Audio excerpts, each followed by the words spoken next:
Ladies and gentlemen, we've been focusing on an increase in volcano and earthquake activity since 2017 due to all of the gas giants, including Jupiter, Saturn, Neptune, and Uranus, being on the same side of the sun in a very tight grouping, meaning they can be all around the circumum, the disk, the orbital, but they're all in one tight spot.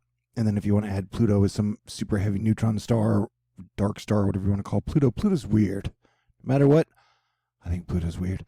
Anywho, so we've been looking for increased volcano and earthquake activity. And oh, baby, we have definitely been getting it.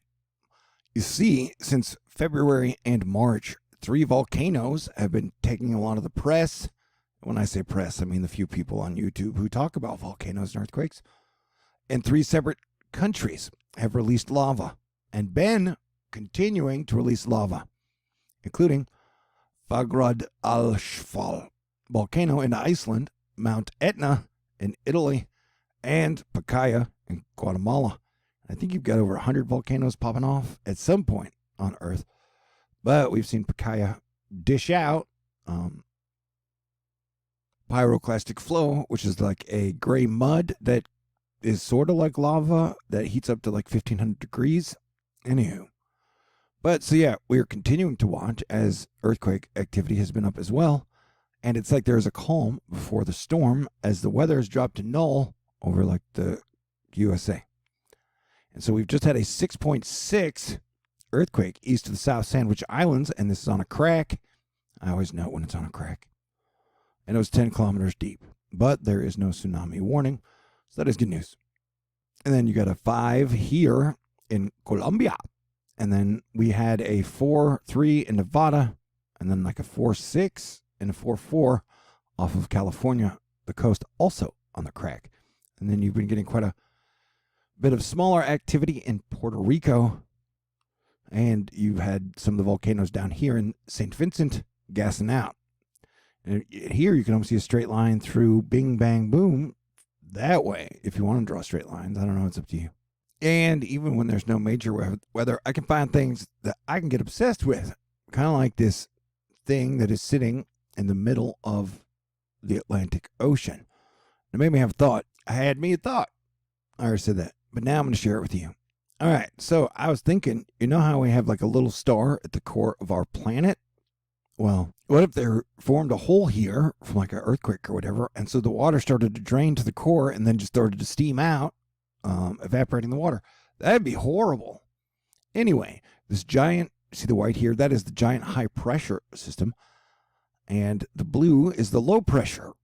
And so the fact that you have this giant mega wall, which has brought in a lot of cold air to the East USA, of high pressure, and then this low pressure that is just sitting out in the ocean, I don't know. I just think that's weird. And so it does feel like we're in a stage that is like the calm before the storm. So I'm keeping an eye out because, you know, that is what I do. Yeah, it's crazy. I mean, Planetary Defense Commander, it's almost my 7th year. And for over 4 years, I've been doing this solely depending on y'all's contributions to keep me up and running and following this shit pretty much 24/7, 365. So if you'd like to contribute, I got a PayPal, Venmo, CashApp. I love getting letters in the mail. And I'll leave this information in the information box. And I've only got $1,508 left to raise. Yeehaw, with like 3.2 days left to go. You guys are great. And so in this Game of Thrones story of fire and ice, where we kind of now dealing with the White Walkers being the plague. And then after that, we got to make sure all the dragon people and the Iron Bank people and everybody else doesn't just torch everything. Yeah, we got to avoid World War III. It's another issue we have to deal with in 2021, as we're still undergoing a great transition, or some people call it a great reset. But people say the great reset is going to be bad. But I don't know, man. I'm not a pessimist. I'm an optimist, and I believe in heroes. So yeah, I do think that they might be releasing pressure in some points, definitely to protect at least the United States of America. That is why we haven't seen a major earthquake on the West Coast in a long time. And I think the reason our hurricane seasons have been minimal, asterisk, the last 2 years, is because we have an atmospheric defense team that is doing what they can to lessen storms. And I think we can even see parts of that in the storms we watch come through. Anyway, so here's your fire, and here's your ice. And I always get tripped out when like the super cold part extends out over the ocean, because the ocean water is supposed to be hot. Okay, great. And you got some humidity leaking out over the coldness as well. But you know what also comes with volcano eruptions? Dust. And then water droplets need something to form on to become rain droplets. And so, like, more dust leads to more rain. That is a conclusion we have found here at the 8 years I've been doing THORnews. We get pretty sciencey here sometimes, but I try and fit as many jokes in as possible. Sahara dust in Europe. A new plume of Sahara dust just swept across Europe, bringing to eastern England the warmest March day for half a century. 24 degrees Celsius. Southerly winds carried dust north from Africa, coating our cars with a dusty film and making sunset remarkably orange, reports Ian Carstairs of Harleston, Woody Harleston, UK. He took this picture at the end of the day, March 31st. Yeah, no surprise we are seeing more volcano sunsets, my dudes and dudettes. So, in my theory of a calm before the storm, the next big storm we have on the table that we know of in the United States is around the 8th, the 9th, the 10th, the 11th, the 12th, 13th, 14th. Then we're going to get hit with probably 2 severe weather storms again. Europe, you guys will probably be getting some weather, some rain and stuff for sure. But I'm watching these models like a hawk. Notice that is the one main storm we're kind of watching that eventually gets pushed out by the next storm, but I would say it gets eaten.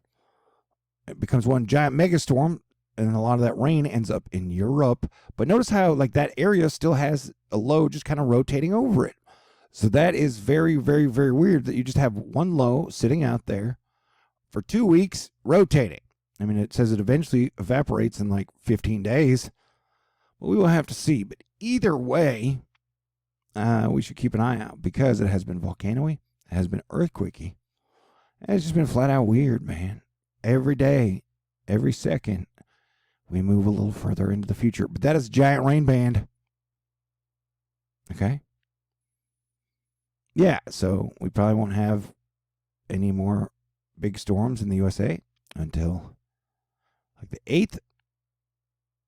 But that's why we're on earthquake and volcano watch. Kupich. Oh, and also a super special shout out to Mike T. Thank you for being awesome continually. You're a super cool dude. Hopefully someday we can jam together with guitars. I got to put a band back together. You know, if I'm going to fully enjoy the Solar Maximum over the next 5 years, I need a good rock and roll band. But I got time. Asterisk. Okay, here we're looking at potential for severe weather during that period, the 8th to the 9th, so the areas can get an idea of where to watch out for.